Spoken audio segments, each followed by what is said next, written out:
Welcome to Living Stones, a profile of those who are helping build this spiritual house. Now, another living stone.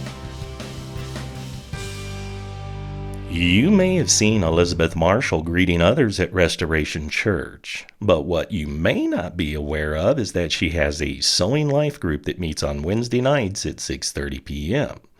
When asked what the reason for this group is, she shared that there are a few.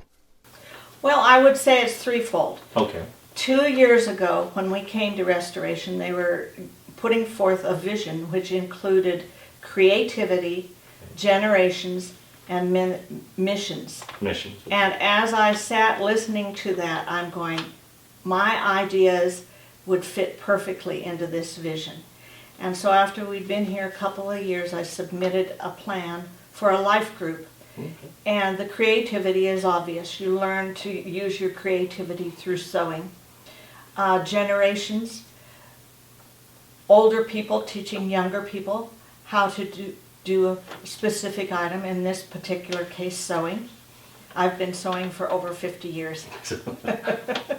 And then missions. And in the class, in the process of learning how to sew, we make items that we send on to missions. What's your testimony of the Lord? I mean, how does your relationship with the Lord and sewing, how does that kind of come together? How does that stitch together, if I can use that term? Okay. I gave my heart to the Lord when I was 3 years old. I've always had a draw for knowing God. Mm-hmm. And I've had about 4 very significant events in my life which moved me along into a greater knowledge and relationship with God and Jesus. What I've discovered in my sewing is that I partner with Him to make these beautiful items. It used to be people would say, "Oh, you sew so well," and I go, "Oh, it's nothing." And the Lord chastised me, and He said, "This is a gifting I've given you. Do not put it down." And so then I changed my thinking. I began to glory in the results. And I'll say, "Lord, this is you and I did a good job." And so it's very fun for me. I know it's a gifting in other people. We see that even way back in the Bible, where God was instructing the Israelites, and He said, "Set apart Bezalel and his workers to create the items for the tabernacle, including the items that were sewn."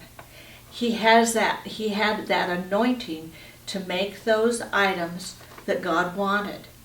And you see that come through in sewing and in various craftings. Is it cheaper to make what you're making through sewing, or just to go down here to Kmart or Walmart and buy stuff? Why should a person learn how to sew when it seems easier to go buy something? What do you think about that?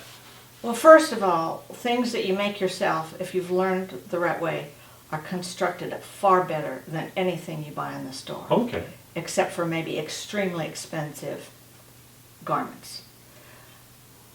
I want to say yes and no to, is it cheaper? It depends. It depends. Okay. Patterns are horribly expensive now.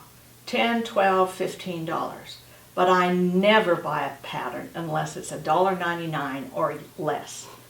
The stores always have them on sale, and I wait until I can get that price. Fabric goes on sale. You can use your 40% off coupons that you can download off the internet for like Hobby Lobby. Hancock allows you to use competitors' coupons, so there are ways to make it cheaper. Go buy a $1.99 t-shirt like I just did last weekend. You can't make a t-shirt for $1.99.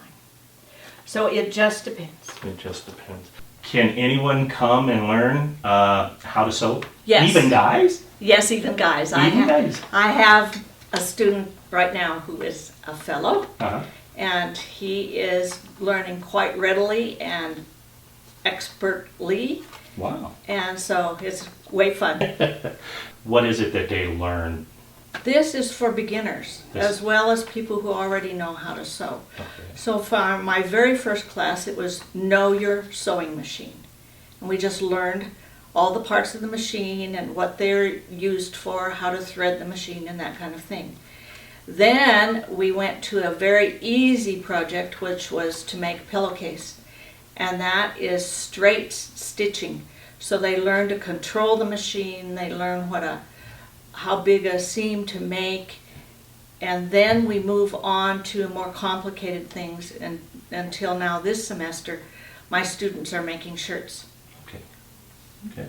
Have you done anything with, or is it they're just learning how to sew now and they haven't done anything? Has it already been used? Oh yes, at Christmas time we sent 30 pillowcase dresses in the Samaritan's Purse Christmas boxes. Oh.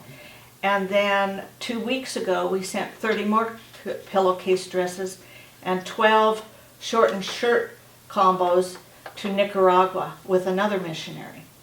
And we have a goal to send another group of them to Cuba when our missions team goes this coming summer. And then my grandchildren are also going to Nepal, and I may send a bunch of those if our class gets them made. Do you see it expanding? Where do you see this ministry going 6 months to a year from now? I do see it expanding. The Lord gave me a vision where I saw tables all over, say maybe our foyer, or I don't know where it was, but anyway, and some people were cutting out the armholes in the pillowcase dresses, others were stitching on the binding, others were putting in the ribbons, and it's coming together without any effort. I am already going to give a program on pillowcase dresses to 2 women's groups. Wow. And it's important because all these old pillowcases that were embroidered and cross-stitched just sit in people's closets. And now they can be regifted, so to speak. You don't have to go down and buy new material for these pillowcase dresses. No. So what can you do? You find old pillowcases, you'll take those? Yes. Well, I want to say gently used. Gently used. Or new. The ones we started with were brand new. My friend's mother died, and she found in her stuff all these pillowcases that she'd embroidered and never given to anybody. So, I mean, they're going to be worn by little girls, so they need to be sturdy, not worn out. Yes. As you can see, Elizabeth is a great example of a living stone. And thanks to her Sewing Life group and the students there, she is helping stitch together many lives. Thank you for watching this video profile of a living stone who is helping build this spiritual house.